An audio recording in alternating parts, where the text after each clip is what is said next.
Hey everybody, welcome back to Final Fantasy VI. I'm Silver Orpheus.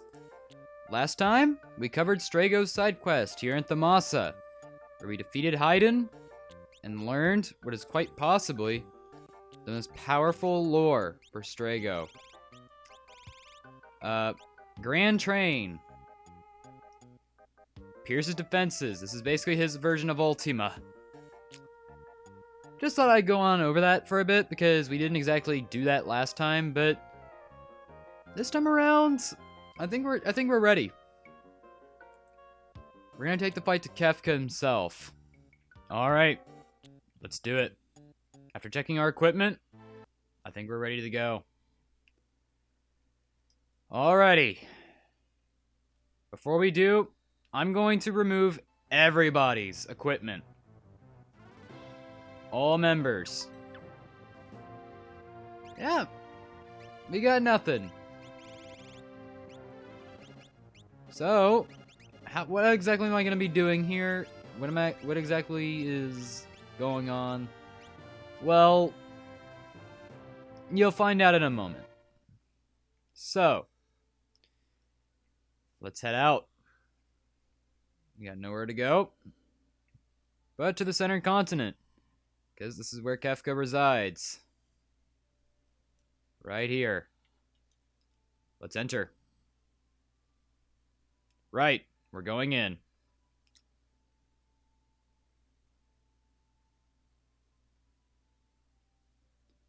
It's time to break into Kefka's domain. What's wrong, Celeste? The statues give the Espers the magical energy they need to live. If we destroy the statues, what'll happen? I'm really not sure, but the Espers and magic, too, will most definitely disappear from this world. And then, what will happen to Terra?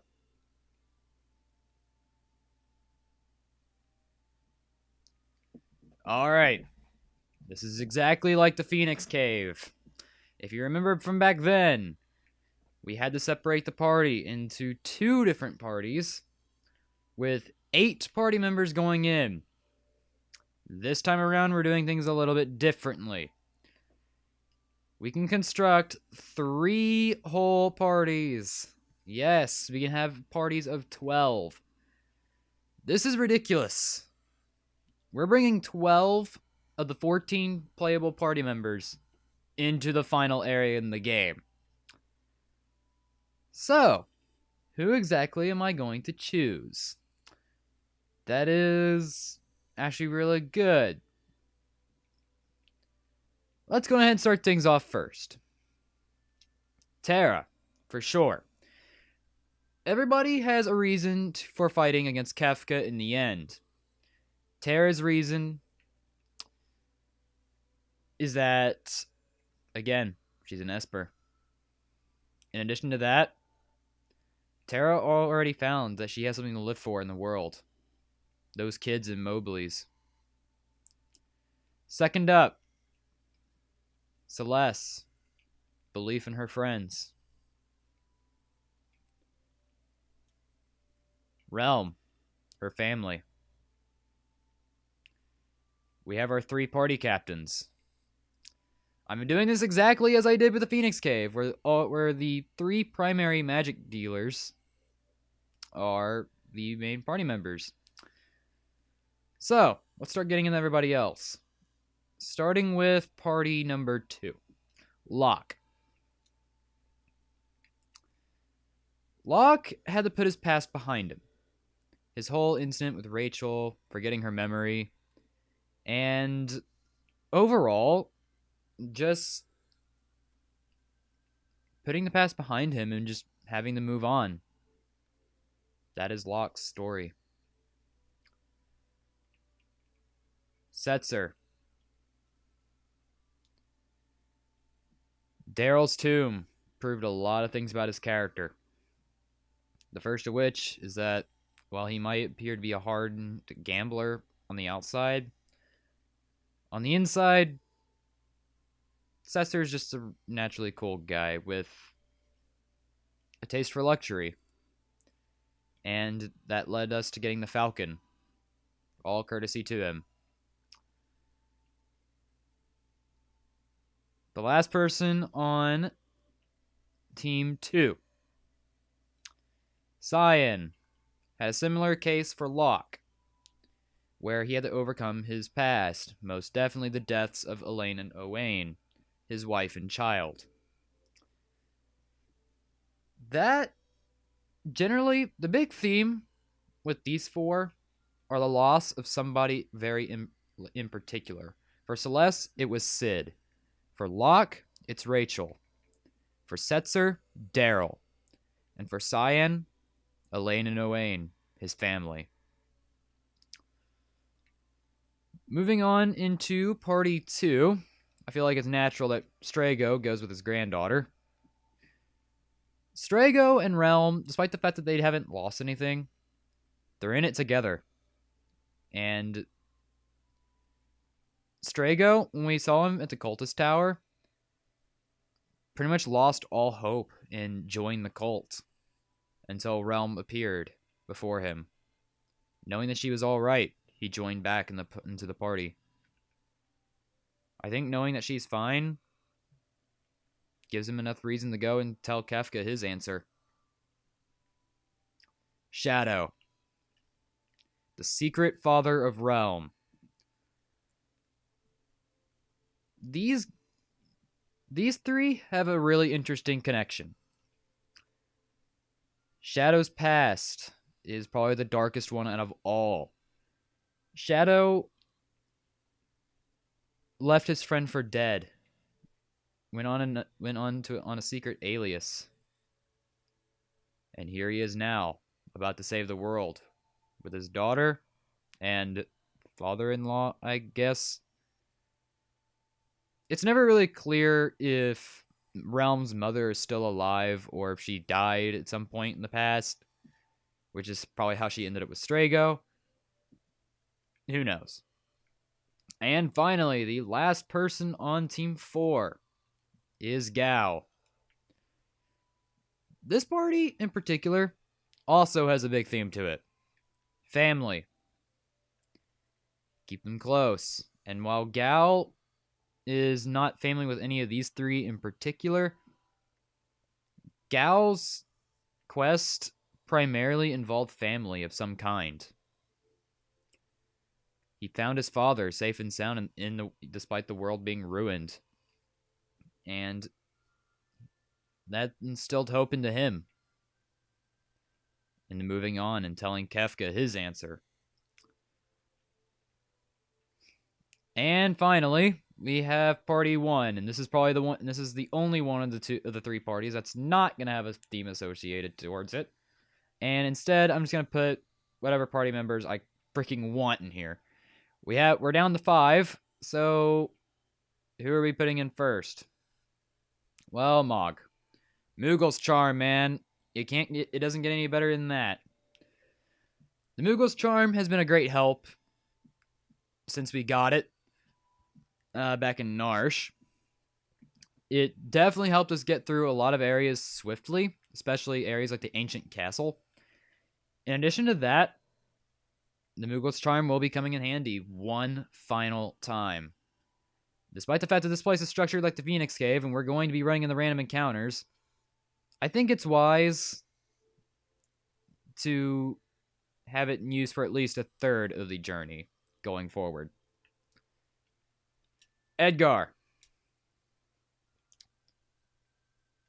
And finally, because this kind of ties together, Sabin will be the final party member going with us into Kefka's Tower. The Figaro brothers have had it pretty rough. Whether it be through Sabin leaving leaving the kingdom of Figaro in order to go train and become stronger, and Edgar staying behind to be a king. Terra, Edgar, and Sabin do kind of fit a theme of loss, and the fact that they lost their family, pretty much, and leaving them as is. And this doesn't really apply to Mog, who is basically just thrust it upon us when we first met him. Although Mog did end up helping us in the beginning. If you remember, Mog was there when Locke saved Terra in the beginning. We've had access to Mog for this long. But the Figaro brothers, they had it rough. And that's why I think it's right for them to come with us. As, with the exception of Mog, and every single one of the party members that I have here has some form of reason for fighting Kefka. These two we met in the World of Ruin. We know nothing about them, aside from the fact that Gogo can just straight up mimic you, and Umaro is a friend of Mog's. That's it. Also, one neat little tip about Umaro in particular.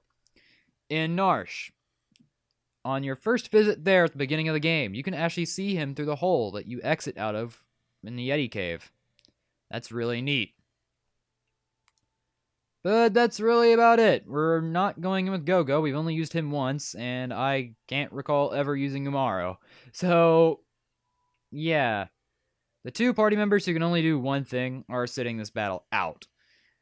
Is that a good thing? Well, Gogo could actually be pretty useful going into here, but Umaro, not so much. We're in an area full of entirely magic attackers with high physical defense. Umaro, not your best choice. In addition, attack is all he can do. He's a berserker. And the only thing Gogo's going to be doing is miming whatever it is you do. Most likely things like Ultima. So, in the end, this is it. Let's go.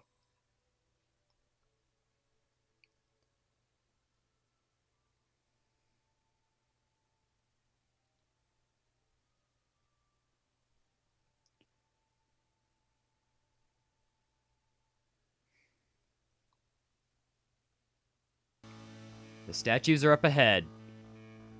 Divide into 3 groups, use the Y button to switch between them. With this, there's no way out. Let's go ahead and equip up our first party. Alright, here we are. For Terra, Genji Glove and the gold hairpin. We're not really using this party much, so while I am having these party members pretty much attack oriented, this one not so much.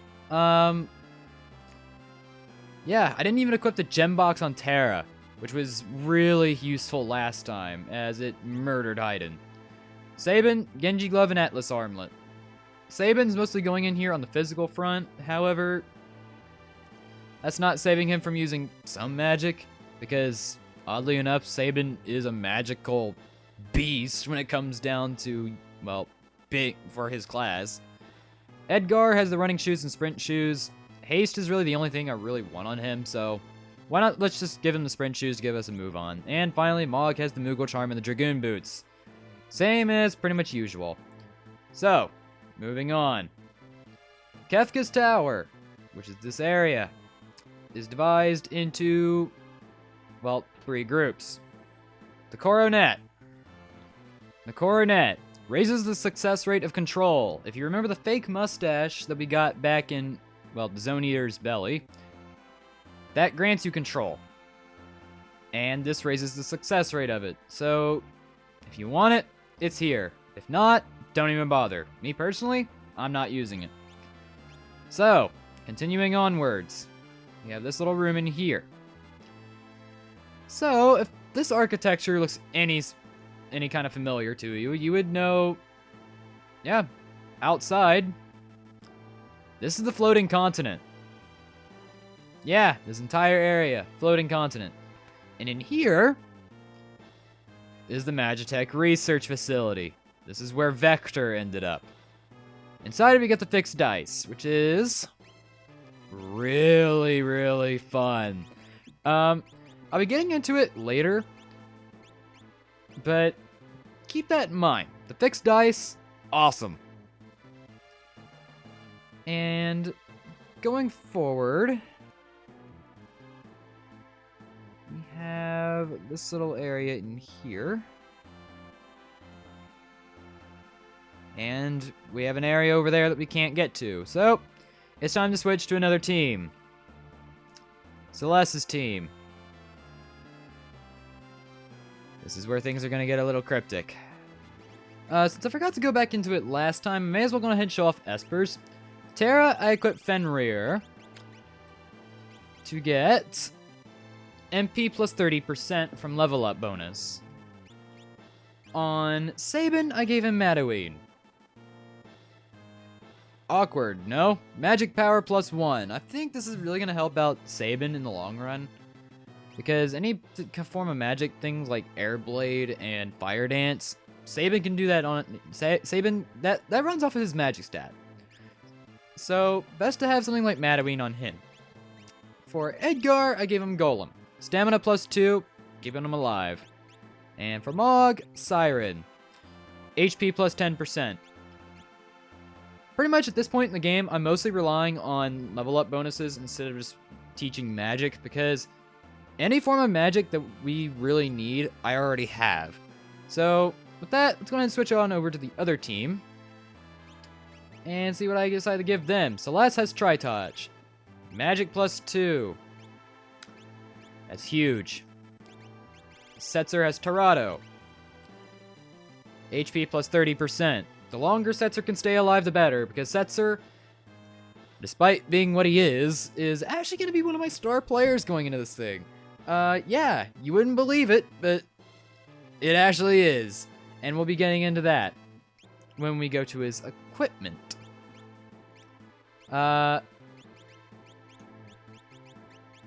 Locke, I gave Bahamut, which is HP plus 50%. Locke, if we've learned anything from the early game, dies quickly. He will die really quick to just about any kind of attack there is, so be really careful with him.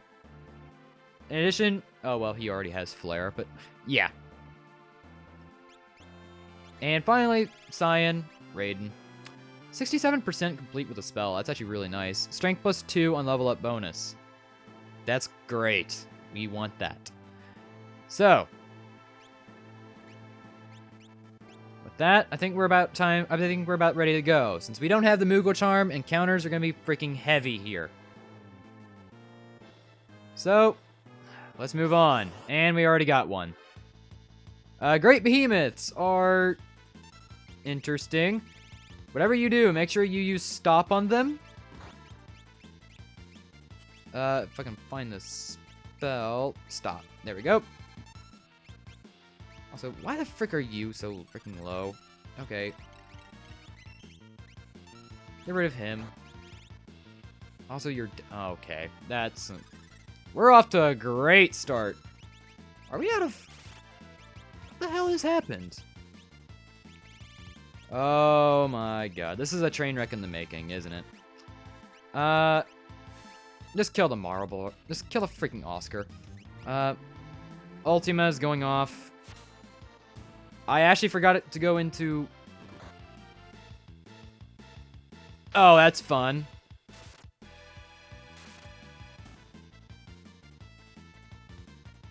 So, this is going to be our first death, isn't it? Haymaker. How'd you live that? I'm not complaining, but you guys actually proved me wrong. That's okay. Alright. Let's get back up on our feet. We have 99 Phoenix Downs, and we better freaking use them. Yeah, bring that back up. Now then. I entirely forgot about this. And I do want to go into it. Setzer! In particular, I didn't even go into the equipment or relics. Hero Ring! And the ribbon for Celeste. That will raise her physical and magic damage overall. And the ribbon, of course, protects you from every single status ailment. Setzer has back guard, because I don't want to deal with freaking random back attacks and pincer attacks. So this party is pincer and back attack free. And finally, the Offering, which is an item I would normally be giving to Locke or Cyan, pretty much. This will be key for Setzer, however. And finally, actually not even finally, Locke has the Gauntlet, which prevents him from equipping 2 of anything. He can't even equip shields with this. And focuses on raw attack power with whatever weapon you equip for him, which we'll be getting into. And the Hyper Wrist raises his strength. So Locke is going to be a freaking hard hitter in this one. And finally, Cyan, as you saw in the battle, has the Genji Glove and Running Shoes, granting him haste and double attacks. Finally, equipment. Celeste does not have the Atma weapon.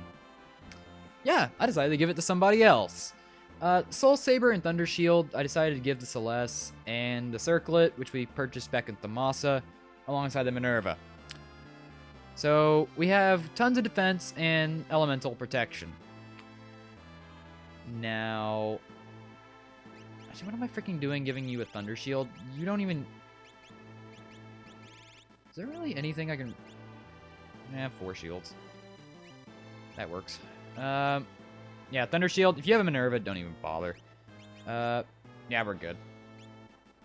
Setzer. The fixed dice that we just got. Yeah, this is why I waited on equipping.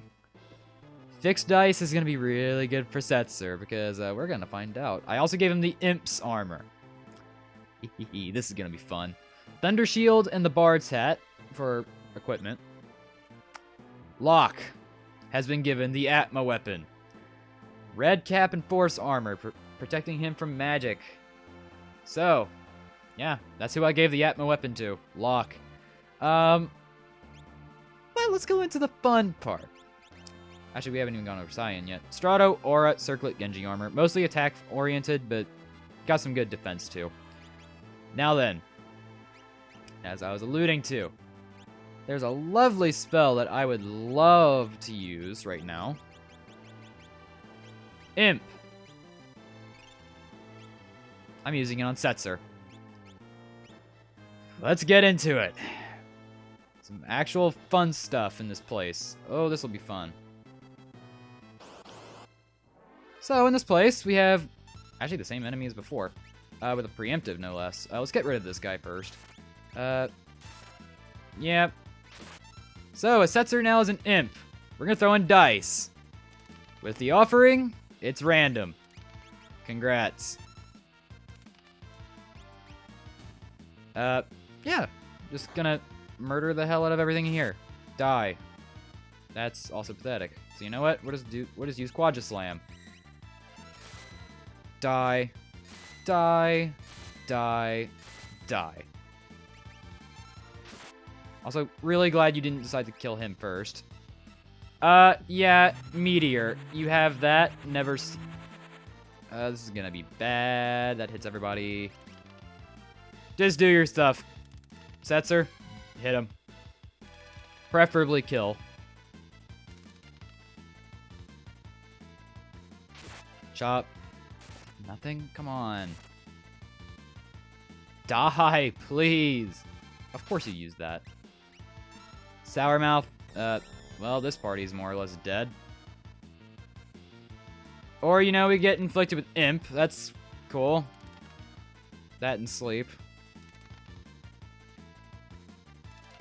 Die. Setzer is the only Imp here. 5 magic points. Oh, we got inflicted with poison too, really. Oh, that's great. Ugh.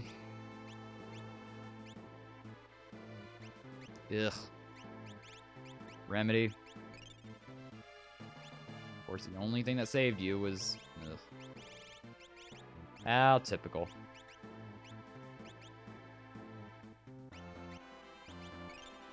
There, Locke's back. Cure 2, heal everybody. Cyan has no real MP to use.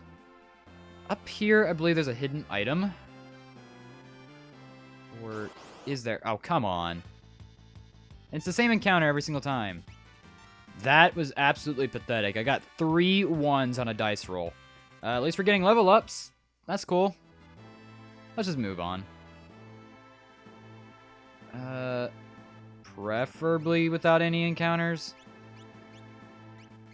Cyan, do your stuff. So, we have this area, the chest. Please, no encounter, no encounter. Good. Minerva. Surprise, surprise. We already have 2 of them, and there's only 2 party members in the game who can equip that.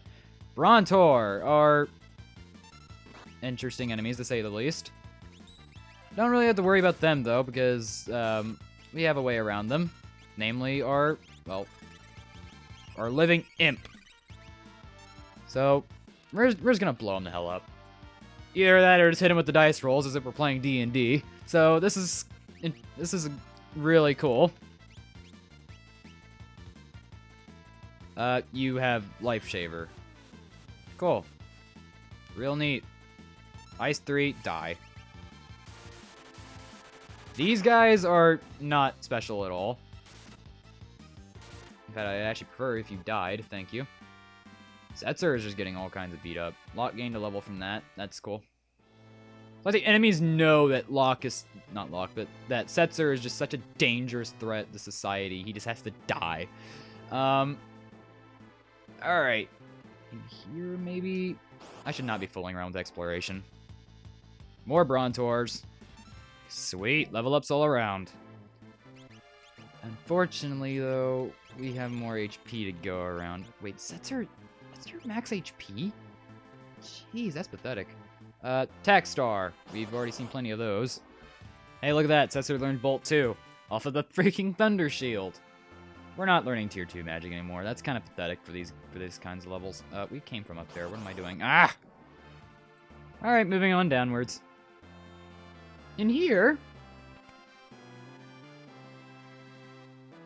we have this guy. Why not we greet him?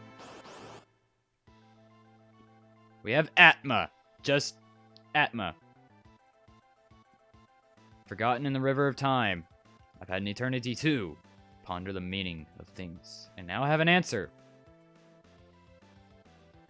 He's just gonna sit here and glow. Atma always gets first attack. In addition, he absorbs everything that is not the big 3 elements. So, just my advice, just blow him the hell up. This is ultimately not that interesting of a fight, especially if you have Setzer with this kind of equipment.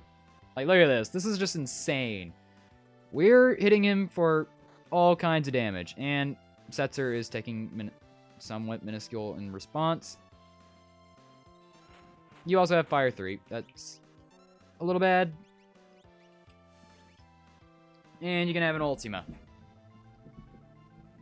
Big problem we might run into here is that we might be facing death. Okay. That's cool. And here we go again. Ready to cure 3.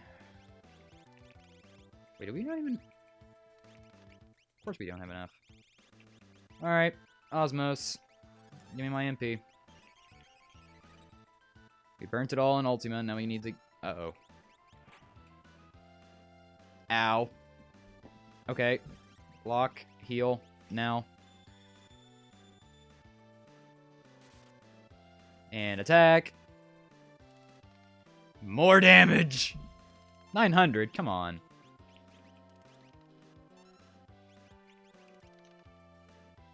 That's gonna do huge. You're dead. Alright. I expected more of a challenge from you, Atma, but, you know, you kind of just died. That's it. 8 magic points. Cyan learned quick off of it. That's cool. And now we get a save point. Hey, free tent. Don't mind if I do. This place has kind of been kicking our ass as of late. However, we're not exactly done yet. It also cured the imp status on Setzer, and that's a no-go. So we're gonna go ahead and use imp on you again. I kind of like you being an imp. We can also take this time to save our game. Why not? But you kind of killed it, so we'll take matters into our own hands now. Moving on. Yeah, this is Vector. And now we're down here. And moving on. Mover. Okay, these are new. That's cool. I wasn't doing anything that way, any of that kind of variety. Oh, you kind of died. Alright. That's fine. Good night. You have Big Guard. That's actually a new spell. That's blue magic, too.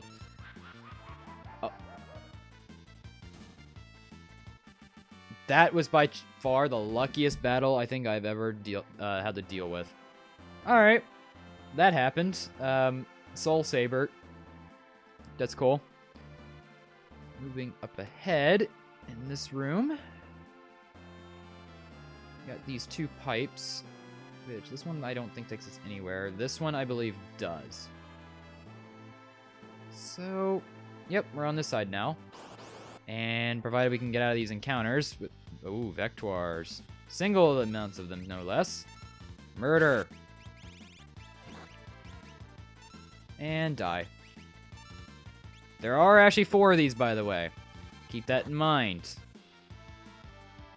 And guess what? There's not about to be 4 of you. There's about to be nothing. There's about to be none of you. Yeah, there are 4 of these things in one. Stupid, no? They're really nothing. Don't bother with them. Force Shield as an equipable item. Moving right on ahead, we have this little area. Aha! And we open the chest. A ribbon. And now, we can progress. Now, with Realm's team, we can't really do anything right now. So we're just going to switch back to Terra's team and progress on ahead. We do have Moogle's Charm. That's great. That's gonna give us a move on.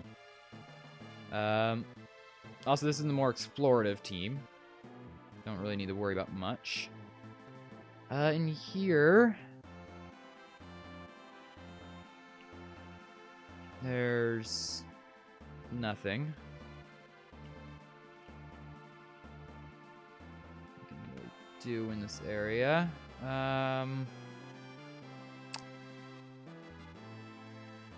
This is really like the only place we can go.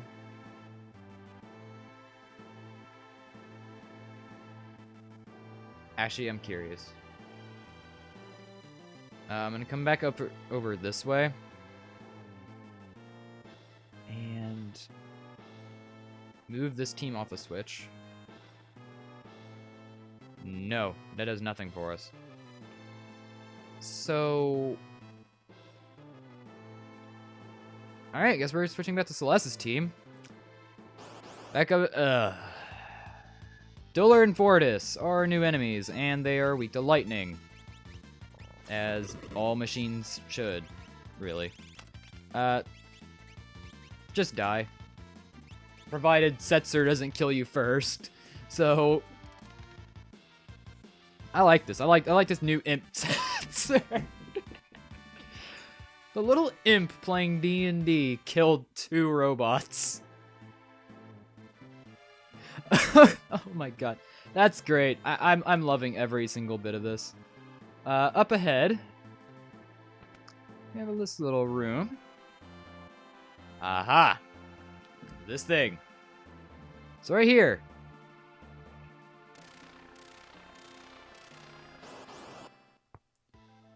Meet the Gold Dragon, one of the 8 legendary dragons and a freaking schnoozer. Yeah, thanks for healing me. So, I'm just gonna go ahead and blow you the hell up, because, yeah, the Gold Dragon doesn't really have anything. Yeah, absolutely nothing. So I'm just gonna blow you right the hell up. You have tier 2 magic at a stage of the game where we're not using any of that. Bolt and Bolt 2, really. Yeah, this guy really is the joke. Now, we might want to heal Cyan, but... Nah, I think we're fine. Like, really. This is nothing. Like, who knows how long it's going to take before he's dead. Here comes an Ultima, and... If the Ultima doesn't kill it, the slots will, so I don't really think we need to be too terribly worried. Yeah, Bolt. It's not doing anything. And here comes more dice! How long until it kills you? I'm just gonna Cure 2. I'm just gonna solo Cure 2 Lock. Or, not Lock, but Cyan. And it's dead. Look at that. How absolutely pathetic can this freaking dragon be? It died, and we got a crystal orb for our trouble. 1 dragon left. Let's go ahead and check out our little nifty item.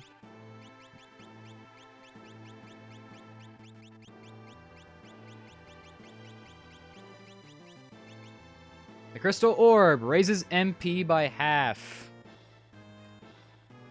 That's interesting. Might remember it for later. Anyway, I think that does this for now.